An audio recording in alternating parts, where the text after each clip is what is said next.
நியமான தாய்மார்களே, ஹசரத் இப்னு அப்பாஸ் ரலியல்லாஹு தஆலா அவங்களுக்கு இப்படி ஒரு ஆசை. பகல் முழுக்க பெருமானார் ஸல்லல்லாஹு அலைஹி வஸல்லம் எல்லோருக்கும் மத்தியில் இருக்கிறார்கள்.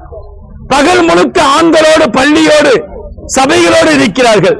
ஆனால் இரவுல இஷாவுக்கு பின்னாடி வீட்டுக்கு போயிடுறாங்கல்ல, வீட்டுல என்ன செய்வாங்க? பெருமானார் வீட்டுல என்ன செய்வாங்க? வீட்டுல போனாலும் படுத்து தூங்குவாங்களா? நம்ம எல்லாம் என்ன செய்யறோம்? கொஞ்சம் யோசிங்க. நம்ம வீட்டுக்கு போறோம், இரவு நேரத்துல போனோம், என்ன செய்வோம்? முதல் விஷயம், இரவு எவ்வளவு தாமதமா போக முடியுமோ அவ்வளவு தாமதமா போறோம் இல்லையா? மிக தாமதமாக இரவுல வீட்டுக்கு போறமே அந்த வீட்டினுடைய பரக்காத்துகளை வெளியே விட்டுட்டு போறான்னு அர்த்தம். இஷா முடிஞ்சிச்சா போயிடணும் வீட்டுக்கு, சீக்கிரமா சாப்பிடணும், சீக்கிரமா தூங்கிடணும், காலை அதிகாலை எந்திரிக்கணும், தஹஜ்ஜுத்ல எந்திரிக்கணும், அல்லது குறைஞ்சது ஃபஜ்ருக்காவது பாங்கு சொல்ற நேரத்துல எந்திரிச்சிடணும். அப்படி பழகணும். ஃபஜ்ருக்கு எந்திரிச்சிட்டா அதற்கு பிறகு தூங்கினா அது முசீபத்தான தூக்கம். ஃபஜ்ருக்கு பிறகு தூங்கக்கூடாது. எந்த வீட்டுல ஃபஜ்ருக்கு பிறகு ஆணும் பெண்ணும் தூங்குறாங்களோ அந்த வீட்டுல முசீபத் இருக்கும், அந்த வீட்டுல சீக்கு இருக்கும், அந்த வீட்டுல நல்ல நிலை இருக்காது. இதெல்லாம் அனுபவபூர்வமான உண்மைகள். ஃபஜ்ருக்கு பிறகு நீங்க தூங்கணும்னு நினைச்சீங்கன்னா கொஞ்ச நேரம் உட்கார்ந்து ஓதிட்டு கொஞ்ச நேரம் இபாதத்துகளை செஞ்சுட்டு இஷாக்கு வரைக்குமாவது முடிச்சிருந்து அதற்கு பிறகு கொஞ்சம் ஓய்வு எடுக்கலாமே தவிர ஃபஜ்ர தொழுவதோட படுத்தங்க அந்த குடும்பம் உருப்படாது. பெருமானார் ஸல்லல்லாஹு அலைஹி வஸல்லம் அவர்கள் இரவுல என்ன செஞ்சாங்க? இரவுல என்ன செய்வாங்க? நம்ம இப்ப என்ன செய்யறோம்? நம்மளே யோசிச்சுக்குவோம். நான் என்னுடைய இரவு நேரத்திலே வீட்டிற்கு சென்றதற்கு பிறகு அதிலும் தனிமையாய் போய் படுக்கிற நேரத்தில் எத்தனை பாவமான காரியங்கள், எத்தனை தடுக்கப்பட்ட காரியங்கள், எத்தனை அசிங்கமான காரியங்கள், எவ்வளவு ஈடுபாடு. கொஞ்சம் யோசிங்க, கொஞ்சம் சிந்தியுங்கள் தயவு செய்து அல்லாஹ்வுக்காக. எவ்வளவு தப்பு தப்பா பண்றோம். அதுவும் படுக்கிற நேரம் தனிமையா படுத்தோம்னா இந்த செல்போனை வச்சுக்கிட்டு எவ்வளவு அசிங்கமான செயல்கள், எவ்வளவு ஆபாசமான, எவ்வளவு ஹராமான பார்வைகள். கொஞ்சம் யோசியுங்கள். அல்லாஹ் நம்மை பாதுகாப்பானாக. கண்ணியமானவர்களே, பெருமானார் ஸல்லல்லாஹு அலைஹி வஸல்லம் இரவு நேரம் எப்படி கழிந்தது நமக்கு அது ஒரு பாடம். ஹஜ்ரத் அப்துல்லா இப்னு அப்பாஸ் ரலியல்லாஹு தஆலா அன்ஹு அவர் அறிவிக்கின்ற இந்த அறிவிப்பை தவிர வேறு எந்த அறிவிப்பிலும் பெருமானார் ஸல்லல்லாஹு அலைஹி வஸல்லம் இரவு நேரம் எப்படி போகிறது என்பதை பார்க்க முடியாது. இரவு நேரத்திலே நபி எப்படி நடந்துக்கிறாங்க, நம்ம இன்னைக்கு எப்படி நடந்துகிட்டோம்? சின்ன செய்தி தான், ஆனா அற்புதமான படிப்பினைக்குரிய செய்தி. பெருமானார் ஸல்லல்லாஹு அலைஹி வஸல்லம் இரவுல தான் வீட்டுக்குள்ள போய் என்ன செய்யறாங்கிறத எப்படி பார்க்கிறது? தனிமையில ஒரு கணவன் மனைவி படைக்கிற வீடு, அந்த வீட்டுக்குள்ள எப்படி போறது? இப்னு அப்பாஸ் ரொம்ப நாள் யோசிச்சு ஒரு ஐடியா பண்ணான், ஒரு நல்ல முடிவு. அவருடைய சிறிய தாயார் இப்னு அப்பாஸ் ரலியல்லாஹு தஆலா சின்னம்மா ஹஜ்ரத் மைமுனா ரலியல்லாஹு தஆலா அன்ஹா பெருமானார் ஸல்லல்லாஹு அலைஹி வஸல்லம் மனைவி. எந்த நாள்ல ரசூலுல்லாஹி ஸல்லல்லாஹு அலைஹி வஸல்லம் அந்த வீட்டுக்கு வருவாங்களோ அதை தெரிஞ்சு அந்த நாள்ல இஷா தொழுத உடனே இந்த குழந்தை மைமுனா ரலியல்லாஹு வீட்டுக்கு ஓடிடுச்சு. ஏன் தெரியுமா? போய் படுத்துருவோம், போய் கொஞ்ச நேரம் தூங்குவோம், தூங்குன மாதிரி படுத்திருப்போம், நபி பின்னாடி வருவாங்க, அவங்க என்ன செய்யறாங்கன்னு பார்ப்போம். நேரா வீட்டுக்கு போனாங்க. போனோன்னு சின்னம்மாட்ட, நீங்களும் ரசூலுல்லாஹ்வும் எங்க படுப்பீங்க? எதுல படுப்பீங்க? ஒரே பாய் ஒரே தலையணை. பாயை விரிச்சாங்க, தலைவணிய வச்சாங்க. வச்சிட்டு ஒரு தலையணை கணவன் மனைவி இருவருக்கும் இருக்குது. இது ஒரு ஆண் குழந்தை, ஒரு 8 வயசு 9 வயசு பிள்ளை. இந்த பிள்ளை எங்க போய் படுக்கிறது? நடுவுல படுக்கிறதா, ஓரத்துல படுக்கிறதா? இந்த குழந்தை என்ன செஞ்சு தெரியுங்களா? தலையணை இப்படி இருக்குன்னு வச்சுக்குவோம், இந்த பக்கம் பாய் விரிச்சிருக்கு. இவங்க 2 பேரும் தலையணையில தலையை வைக்கிறாங்கன்னா இந்த குழந்தை இந்த நீல வாட்டில இருக்கக்கூடிய இந்த தலையணையினுடைய அகரப்பகுதி அந்த ஓரத்துல தலையை வச்சு அந்த பக்கம் திரும்பி படுத்துக்குச்சு, அங்கிட்டு திரும்பி படுத்துக்குச்சு. வந்தா 2 பேரும் இப்படி படுக்கணும். கணவன் மனைவி இந்த பக்கமாய் படித்தால் அவளுக்கு எதிர் திசையில் போய் குழந்தை தலைவணியில தலையை வைத்து அந்த பக்கம் திரும்பி படுத்திருச்சு. படுத்த குழந்தை எப்படி படுத்துச்சு தெரியுமா? ஹதீஸ் இவ்வளவு தெளிவா வருது. ஸல்லல்லாஹு அலைஹி வஸல்லம் வந்தாங்களா, உள்ள நுழைஞ்சு பாய் விரிக்கப்பட்டிருக்குது, தலையணை போடப்பட்டிருக்குது, இப்னு அப்பாஸ் படுத்து தூங்கிட்டு இருக்கிறாங்க. இந்த நிலையை பார்த்துட்டு நாமல் குலையும் ஸல்லல்லாஹு அலைஹி வஸல்லம் கேட்டாங்களா, குழந்தை தூங்கிருச்சா? குலாம்னா பையன், உலையும்னா குட்டி பிள்ளைன்னு அர்த்தம். குழந்தை தூங்கிருச்சா அப்படின்னு கேட்டாங்களாம்.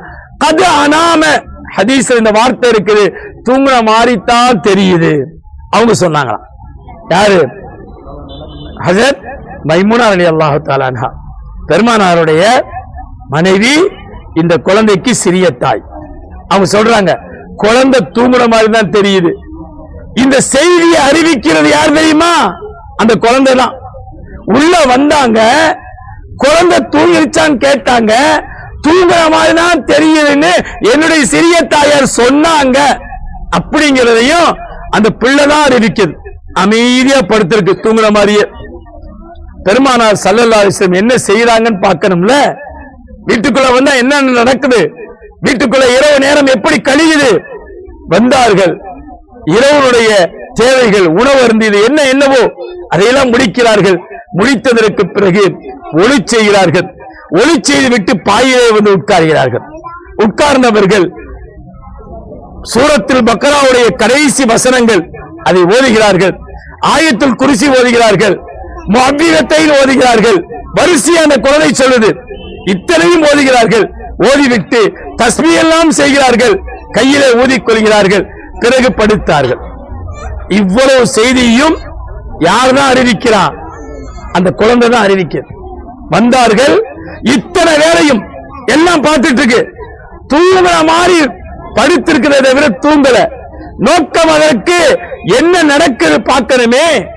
பெருமானார் இத்தனை அமலும் செஞ்சுட்டு படுத்த கொஞ்ச நேரத்திலேயே தூங்கிட்டாங்க. சமிஅத்து நபி ஸல்லல்லாஹு அலைஹி வஸல்லம் யுஹர்ஹிர், பெருமானார் ஸல்லல்லாஹு அலைஹி வஸல்லத்துடைய கொரட்டை சத்தத்தை நான் கேட்டேன். இது ஒரு பெரிய சுன்னத்து. தூங்குன படுத்தோட தூங்குறது நபியினுடைய பெரிய அற்புதமான வாழ்வியல் ஒண்ணுதான். எப்பயுமே படுத்தோட தூங்கிடுவாங்க பெருமானார். நம்மளே சில பேர் இருக்கிறாங்க, நெசமாவே தூங்கிட்டாரா, இப்பதான் சாப்பிட்டு கை கழுவிட்டு போனாரு, நடிப்பாரு போலன்னு பேசுவாங்க. ஆனால் அல்லாஹ் அப்படி வச்சிருக்கான் பல பேர்த்த. படுத்தோட தூக்கம் அது வந்துடணும். அது ஒரு பெரிய நிஅமத். பெருமானாருடைய சுன்னத்துகள்ல ஒண்ணு அது. நாயகம் அப்படிதான் படுத்து தூங்கி இருக்கிறாங்க. படுத்த தூங்குற கொஞ்ச நேரத்திலேயே அவங்களுடைய கொரட்டை சத்தத்தை நான் கேட்டேன். ஆனால் நீண்ட நேரம் பெருமானார் தூங்கல. கொஞ்ச நேரத்துக்கு பிறகு எந்திரிச்சாங்க. எந்திரிச்சோன்னு மீண்டும் சிலர் ஓதுனாங்க. பிறகு போறாங்க, ஒளிச்சதுக்கு தண்ணி இருக்குது, தண்ணியை எடுத்து ஒளி செஞ்சாங்க. ஒளி செஞ்சுட்டு வந்தாங்க, நின்னாங்க, தக்பீர் கட்டினாங்க. என்னுடைய சிறிய தாயார் மைமுனா தூங்கிட்டு இருக்கிறாங்க. பக்கத்துல வந்து நின்ன பெருமானார் ஸல்லல்லாஹு அலைஹி வஸல்லம் தக்பீர் கட்டிட்டாங்க. நான் இதை பார்த்து கொண்டே இருந்தேன்.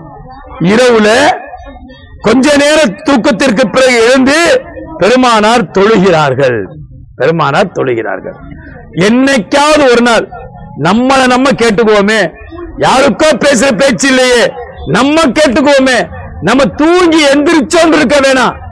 எத்தனையோ இரவுல தூக்க வராம தத்தளிச்சிருப்போம்ல, தூக்க வராம உருண்டு பிறண்டு படுத்திட்டே இருப்போம்ல, தூக்கம் வராம செல்போன் எடுத்து அசிங்கங்களையும் ஆபாசங்களையும் பார்த்திருப்போம்ல. எங்க சொல்லுங்க பார்க்கலாம். எனக்கு இன்னைக்கு தூக்கம் வரல, அதனால ஒளி செஞ்சுட்டு 2 ரக்காய் தொழுதேன். நம்மள யாராவது சொல்ல முடியுமா? தூக்கம் வரல, எந்திரிச்சு உட்கார்ந்து குர்ஆனை நான் ஓதுனேன், அல்லாஹ் ரசூல் சம்பந்தப்பட்ட விஷயங்களை படிச்சேன், நம்மள யாராவது சொல்ல முடியுமா? கொஞ்சம் யோசிங்களேன். இந்த வாழ்வியல் யாருக்கானது? இந்த வரலாறு யாருக்கானது? யார் அமல் செய்ய? பெருமானார் மட்டும் செஞ்சுட்டு போயிட்டே இருக்கணுமா? நம்ம செய்யக்கூடாதா? நமக்குரிய வழிகாட்டுதல் இல்லையா? ஹஜரத் இப்னு அப்பாஸ் ரலியல்லாஹு தஆலா அன்ஹு இத்தனையும் பார்த்துட்டு தானும் எந்திரிச்சாங்க. போய் கையால் மூஞ்சி கழுவினா ஒளி செஞ்சாங்க. வந்தாங்க, பெருமானாருக்கு பக்கத்துல நபி தொழுகிறாங்க. இவங்க பின்னாடி வந்து தக்பீர் கட்டிட்டாங்க. தக்பீர் எப்படி கட்டினாங்க தெரியுமா? பெருமானார் தொழுதுட்டு இருந்தாங்கன்னா அவங்க இமாம், இது ஒரு புள்ள, ஒருவர் இமாமாக இருந்து ஒருவர் முக்ததியா இருந்தா அவரு வலது பக்கத்துல நிக்கணும். ஆனா இந்த குழந்தை, இந்த சின்ன பிள்ளை இப்னு அப்பாஸ் ஒளி செஞ்சுட்டு வந்து இடது பக்கம் நின்றுச்சு. இப்ப ரசூலுல்லாஹி ஸல்லல்லாஹு அலைஹி வஸல்லம் தன்னுடைய கைய பின்னாடி விட்டு குழந்தையுடைய காதை பிடிச்சி இழுத்து குழந்தை நிறுத்திக்கிட்டாங்க. இப்படி நிறுத்திட்டு தொழுதாங்க. இவங்க தொழுதாங்க, ஓட ஆரம்பிச்சாங்க. அல்ஹம்துக்கு பிறகு அலிஃப் லாம் தொடங்குச்சு, முதல் ஜுஸு முடிஞ்சுச்சு. சயக்கூலு தொடங்குச்சு, இரண்டாம் ஜுஸு முடிஞ்சுச்சு. தில்க ரசூல் தொடங்கினாங்க. குழந்தை இப்னு அப்பாஸ் சொல்றாங்க, நான் குழந்தை, நான் சின்ன பிள்ளை, இவ்வளவு நேரம் ஓதுறாங்க, ஓதிக்கிட்டே இருக்கிறாங்க, என்ன செய்யறதுன்னு தெரியல. ஆனால் மூணாம் ஜுஸு தொடங்குச்சு. நான் நினைச்சேன், சரி மூணாம் ஜுஸு தொடங்கினா பக்கரா சூரா முடியும், சூரத்துல் பக்கரா முடிஞ்சா அப்ப நபி குடிவாங்க நினைச்சேன். சூரத்துல் பக்கரா முடிஞ்சிச்சு. முடிஞ்சவனே திருப்பி அலிஃப் லாம் மீம் அடுத்த அத்தியாயத்தை தொடங்கிட்டாங்க. மூணாம் ஜுஸு முடிஞ்சு, ருக்கு செய்யல. நாலாம் ஜுஸு முடிஞ்சு, ருக்கு செய்யல. அஞ்சாவது ஜுஸுவும் போயிட்டு இருக்கு. எதிர போயிட்டு இருக்கு. ஒரே ஒரு ரக்காத், இன்னும் குனிஞ்ச பாடு இல்ல. குழந்தை இத்தனை ஜுஸுவ ஓதுற வரைக்கும் நிக்க முடியல. குழந்தை என்ன செய்யாது, கீழே உட்கார்ந்துருச்சு. ஸல்லல்லாஹு அலைஹி வஸல்லம் 5 ஜுஸுக்கு பிறகு ருக்கு செய்தார்களாம். இந்த ருக்கு இவ்வளவு நீளமா இருந்துச்சு. எவ்வளவு நீளமா இருந்துச்சுன்னா நின்னு ஓதுனாங்கல்ல, அது சின்னதா போச்சு. அவ்வளவு நீளமான ருக்கு. சஜிதா ருக்குவை விட நீளம், பிறகு இரண்டாவது சஜிதா அதை விட நீளம். இப்படியாக ஸல்லல்லாஹு அலைஹி வஸல்லம் அவர்கள் 2 ரக்காயத்தை தொழுது முடிச்சாங்க. அடுத்தும் தொழுதாங்க. தஹஜ்ஜத் வரையிலும் பெருமானார் ஸல்லல்லாஹு அலைஹி வஸல்லம் தொழுவதை நான் பார்த்தேன். யார் அறிவிக்கிறா? குழந்தை அப்துல்லா இப்னு அப்பாஸ் ரலியல்லாஹு தஆலா அன்ஹு, ஒரு சின்ன பிள்ளை. இந்த குழந்தைக்கு பெருமானாரின் இரவு நேரம் எப்படி இருந்தது என்பதை தெரிஞ்சுக்கணுங்கிற ஆசை. இந்த ஆசைக்கு காரணம் என்ன? அந்த குழந்தையினுடைய வார்ப்பு, அந்த வளர்ப்பு. ஒரு சிறந்த ஆசிரியர் பெருமானாருடைய மாணவராக அவர் ஏற்றம் பெற்ற காரணத்தினால் அவருக்கு இவ்வளவு தூர நோக்கு சிந்தனை.